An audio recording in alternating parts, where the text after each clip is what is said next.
भगवान बिरसा मुंडा का जयंती था, उस कारण भी छुट्टी थी।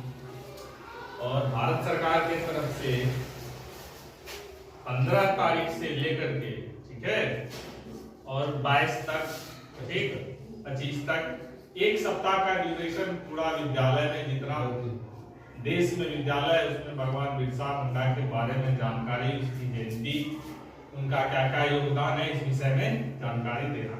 चलो एक संक्षिप्त परिचय दिया जा रहा है, ध्यान से सुनना और इससे सीखना। बात है कि जब अंग्रेजों का शासन चल रहा था, ठीक है, पूरा देश पर, और बंगाल प्रेसिडेंसी में हम लोग आते थे। बंगाल प्रेसिडेंसी में क्या था, ठीक है, बिहार, झारखंड और बंगाल। तो इनका जन्म हुआ था, सबसे पहले जन्म के विषय में एक्चुअल जानकारी किन्हीं के पास नहीं। वही बताता है कि 15 नवंबर 1875 ईस्वी को, वही बताते हैं कि 18 नवंबर 1872 ईस्वी को। तो एक परफेक्ट नहीं है, फिर भी हम लोग नवंबर के 15 से 25 तक इसको काउंट करके पूरे विद्यालय में मनाते रहे हैं और मनाएंगे और मना रहे हैं। अब देखो, सबसे पहले इनका अंग्रेजों का जो दमनकारी नीति था उसके विरुद्ध, ठीक है, इनका आंदोलन था।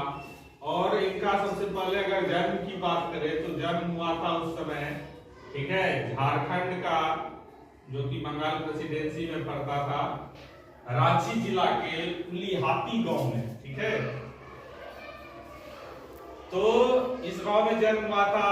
ज्यादा दिन तो यही नहीं टिक पाए, मात्र जो देखा जाए तो ये 27-28 वर्ष ही अपनी जिंदगी में जी पाए, और 1902 के आसपास में इनकी मृत्यु हो गई।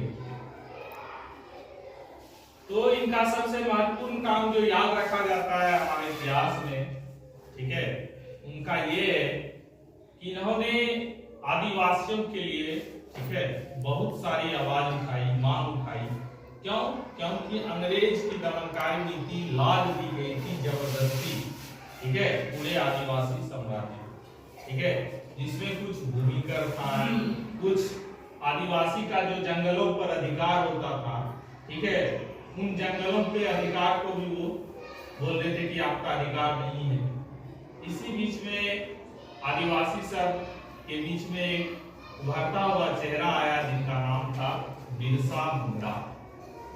बाद में इनके योगदान के कारण इनको भगवान की उपाधि देने लगे, ठीक है, इनको कहने लगे भगवान बिरसा मुंडा।